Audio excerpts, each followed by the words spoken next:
अस्सलाम वालेकुम रहमतुल्लाहि व बरकातहू। प्यारे बच्चों, आज हम जमात अव्वल की हम्द तरन्नुम से पढ़ेंगे।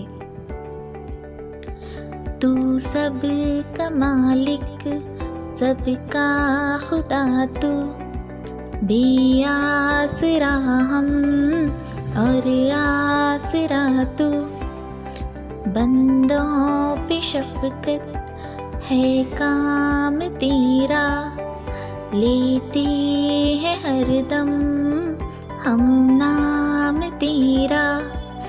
तूने बनाई ये सारी दुनिया, ये खूबसूरत ये प्यारी दुनिया। बागों में तूने पौधे उगाए, फूल और फल सब तूने बनाए। लिखना सिखाया, पढ़ना सिखाया, तूने ही आगे बढ़ना सिखाया।